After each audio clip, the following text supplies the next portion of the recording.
Welcome back to my channel. Today, I guess we're going to talk about the current situation of the nation because we have all been united in boredom and being quarantined and stuck at our fucking houses. So I went through Netflix and picked out a couple, 5 to be exact, movies to share with you and maybe give you a little date night with yourself, your boy, your girl, you know, just to get through this time. Yeah. Also, I feel like I killed. Is that what the kids say? I feel like I killed this makeup look today.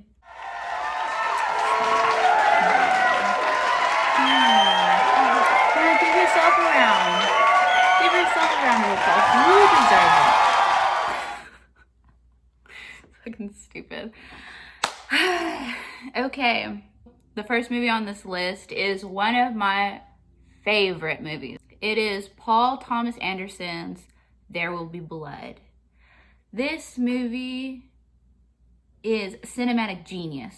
And, ooh, you can't go wrong with Daniel Day-Lewis. He is like, he's my dream boy in this movie. I love him, which is crazy because he's like 50 years old in this movie. It's nuts. He looks good. I myself, I'm a mustache girl. Cinematography is just outstanding in this movie. There's so many beautiful shots in this score. Oh, when you hear that music start, like it's just like it does something to you. It sets the tone for the entire movie. It's so good.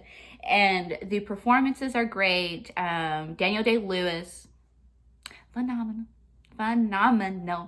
The guy who plays the preacher, his fucking name escapes my mind right now. He is great. He's awesome. And yeah, you should just give this movie a watch. You will not regret it. I promise you. You will not regret it. Movie number 2 on this list is Good Time. This movie is an absolute fucking crazy joyride. Like, I have never had a movie give me like anxiety and a rush, and this movie does that. This movie is a constant like whirlwind of like go, go, go, go, go. And that is super refreshing to have that, you know, like a lot of movies don't have that type of feel. And I think that's actually really new and really cool. And we have, excuse you, what a YouTuber. my cat came to play. This is supposed to make me, what is it? What's the joke? Doesn't this humanize me? Mo, don't be scared. It's okay. It's okay. This movie stars Robert Pattinson. After watching this film, it's the first time I saw Robert Pattinson as an actor. You know what I mean? Like, not just fucking Edward from Twilight or that really lame romance movie he was in. Like, you know, just one of those generic romances where he was in 9/11 or whatever. And he's an absolute unit in this movie, to be honest. I really love his hair. Like, I love when he bleaches it. I love that trashy look. But yeah, this movie is great. There is a scene where they take acid and it will give you nightmares. Like, if you know what that's like or whatever, like, you know, it's not it's not always fun. So if you want to torture yourself with anxiety and have a good time, I suggest you watch this movie. Movie number 3 on this list is Green Room. I first saw this movie maybe 2 years ago. I had never heard about this movie. I didn't even know it was A24, which I hate to say it. I'm an A24 whore.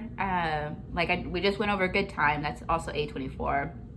They come out with a lot of bangers. Like, if we're being honest, come on. But this movie, I went in and just completely blind. I had no idea what I was watching.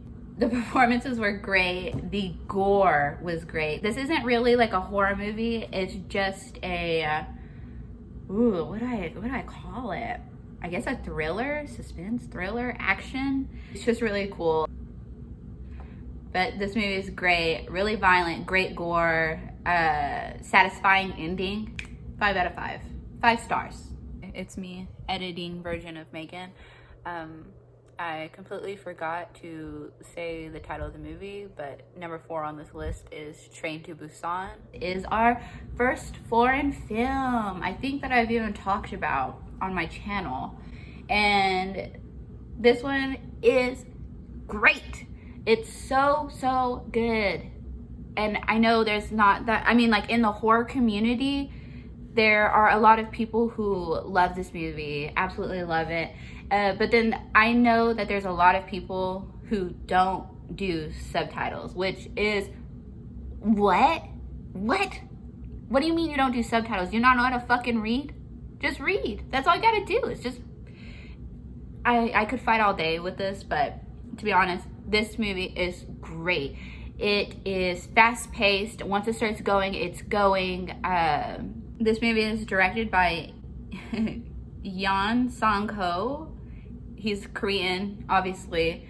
This movie is super fast-paced. It's very heartwarming in some moments, very gory. I think they did a wonderful job with the zombies. And then also, there's like kind of like a message in it, like, you know, upper class versus lower class and what it is to be human, or, you know, just a kind person.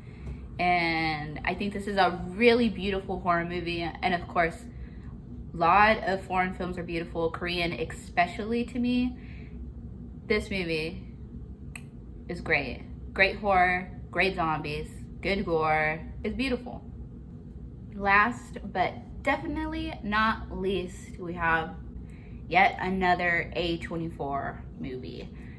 And I gotta say, this one's special to me because this was the first A24 film that I saw in theaters. I really didn't know what it was about. Like, of course, I went in blind. I didn't even know. I just kind of heard some hype around it. The beauty, the sci-fi beauty of this film is great.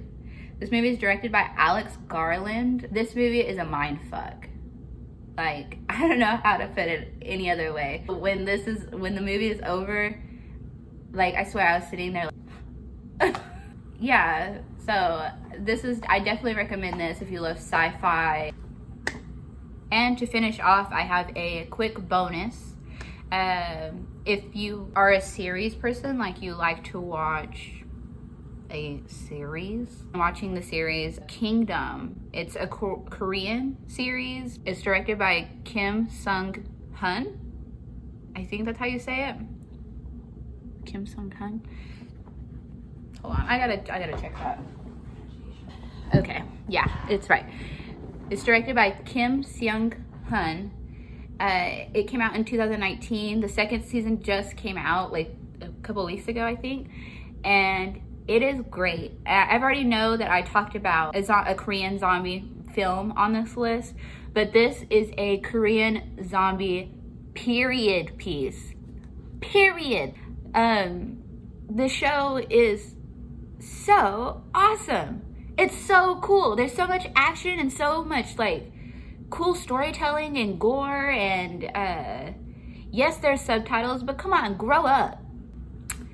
We're in this together. I hope your mental health and your bodily health is doing a-okay. And if you're feeling extra lonely, give someone a call. And I personally know that it's hard, it is terrifying. I do not call, I do not text, just because my anxiety is so high. Even like my best friends, I just don't. Like they have to text me. I'm sorry. I'm just a terrible person. Terrible friend.